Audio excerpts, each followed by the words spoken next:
크리스천 마인드 파워를 해야 하는 이유. 수많은 자기계발서가 베스트셀러가 되고 성장 세미나에 사람들이 넘쳐나는 이유는 무엇일까요? 지금보다 더 나은 내가 되고 싶고 더 큰 목표를 이루고 싶고 매일매일 성장하는 나를 꿈꾸기 때문일 것입니다. 절망 가운데 있다면 절망적인 현실을 희망으로 바꾸고 싶어서, 경쟁 시대에 지친 이들이 마음을 다잡기 위해서, 물질의 어려움에 시달리는 사람들이 풍요롭게 살고 싶어서일 수도 있습니다. 여러 가지 이유가 있겠지만 결국은 어제보다 더 나은 삶으로 변화되고 싶어서일 것입니다. 누구나 현실보다 더 큰 사람이 되고 싶고 인생의 주인공이 되고 싶어 합니다. 그러나 크리스천이라면 여기서 한번 생각해 보아야 합니다. 하나님의 은혜를 배제한 나의 노력으로 할 수 있다는 가르침이 나의 신앙에 어떤 영향을 미칠 것인가 하는 것입니다. 마인드 파워 훈련에는 하나님과 멀어지게 하는 무서운 것들이 숨겨져 있습니다. 하나님의 은혜가 아닌 나의 노력으로 할 수 있다는 가르침이 담겨져 있습니다. 골로새서 2장 8절 말씀입니다. 누가 철학과 헛된 속임수로 너희를 사로잡을까 주의하라. 이것은 사람의 전통과 세상의 초등학문을 따름이요 그리스도를 따름이 아니니라. 크리스천은 선과 악을 분별해야 됩니다. 크리스천 마인드 파워는 자신의 자아 실현의 목적을 둔 자기계발서가 아닙니다. 세상적인 마인드 파워 훈련과는 완전히 다른 것입니다.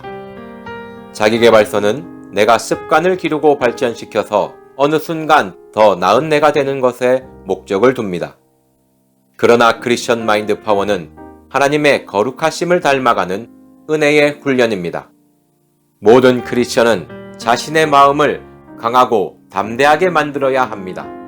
하나님께서 강하고 담대한 마음을 주시는 것이지만 크리스천 스스로도 마음을 강하고 담대하게 만들어야 합니다.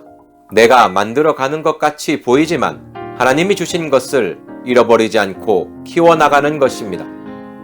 여호수아는 모세의 후계자가 되어 가나안 땅을 정복합니다. 하나님께서는 도전을 앞둔 여호수아에게 끝없이 요구하는 것이 있습니다. 모세도 여호수아에게 요구하였습니다. 이스라엘 백성들도 요구하였습니다. 그것은 마음을 강하고 담대하게 하라는 것입니다. 여호수아는 하나님의 말씀으로 무장한 큰 용사입니다. 하나님의 뜻을 이루기 위해서는 자신의 목숨을 아끼지 않고 어떤 것과 타협하지 않는 거룩한 신앙을 가진 믿음의 사람입니다. 그 여호수아에게 끝없이 요구한 것은 강하고 담대하라입니다. 오직 강하고 극히 담대하여. 많은 크리스천들이 예배를 드리고 기도와 찬양을 하고 매일 큐티를 하며 봉사와 구제에 힘쓰면서 자신의 신앙을 지켜나갑니다. 그러나 하나님의 영광을 위하여 세상을 향해 도전하는 크리스천에게는 마음을 강하고 담대하게 만드는 훈련이 꼭 필요합니다. 크리스천 마인드 파워는 마음을 강하고 담대하게 만드는 것에 중점을 둔 신앙 훈련입니다. 크리스천 마인드 파워를 통하여 십자가를 바라보고 십자가의 사랑을 느끼고 십자가의 길로 나아가길 소망합니다. 나를 향한 하나님의 사명을 발견하고 마음을 강하고 담대히 하여 도전하는 진정한 크리스천으로 거듭나기를 기도합니다. 감사합니다.